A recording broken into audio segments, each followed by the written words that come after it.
এদের কেউ হারিয়েছে স্নেহময়ী মাকে, কেউ ছায়াতুল্য বাবাকে, আবার কারোর মাথার উপর থেকে হারিয়ে গেছে মা বাবা দুজনেরই হাত। এই চার দেয়ালের এতিমখানায় এখন তাদের শেষ আশ্রয়, শেষ ভরসা।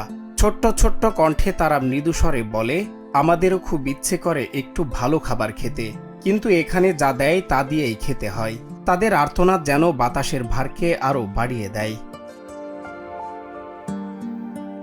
শুধু খাবারই নয়, এই শিশুদের জীবনের প্রতিটি ভাঁজে অভাবের ছাপ স্পষ্ট।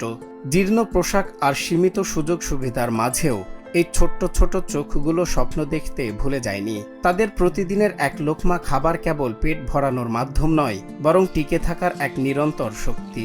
আমরা ডাউল খাই, আমরা পাঙ্গাস খাই, ভালো মতো খাইতে পারি না। দুবেলা শুধু পাতলা ডাল আর একবেলা পাঙ্গাস মাছ। সিরাজগঞ্জের কাজীপুর উপজেলার শুভগাছা রোকন সিরাজ কওমি মাদ্রাসা ও এতিমখানার ৩০ জন শিশুর জন্য এটাই যেন বরাদ্দকৃত রাজভোগ। শৈশব যেখানে হওয়ার কথা ছিল রঙিনার স্বপ্নময়, সেখানে এই শিশুদের বাস্তবতা কেবলই অভাব আর ক্ষুধার এক করুণ আখ্যান। আমরা যা দেয় খাই, তা ভালো মন্দ হলে আল্লাহ ভালো হতো। এ যেন কেবল বেঁচে থাকার জন্য বেঁচে থাকা। পুষ্টির চরম অভাব আর প্রতিদিনের সেই একই একঘেয়ে খাবার সব মিলিয়ে জীবনে এখানে হয়ে উঠেছে এক নিঃশব্দ সংগ্রাম।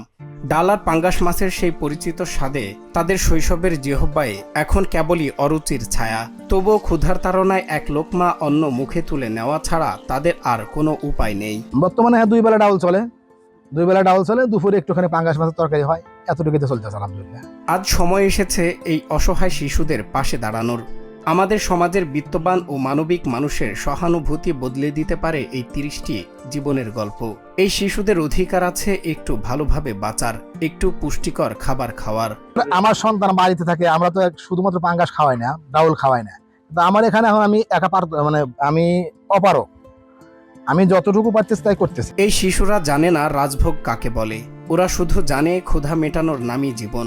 এই ছোট্ট ছোট্ট প্রাণগুলোর চোখের পানি যেন আমাদের উদাসীনতার সাক্ষী হয়ে না দাঁড়ায়। আজ আপনার বাড়ানো একটি হাত হতে পারে ওদের সুন্দর আগামীর নিশ্চয়তা।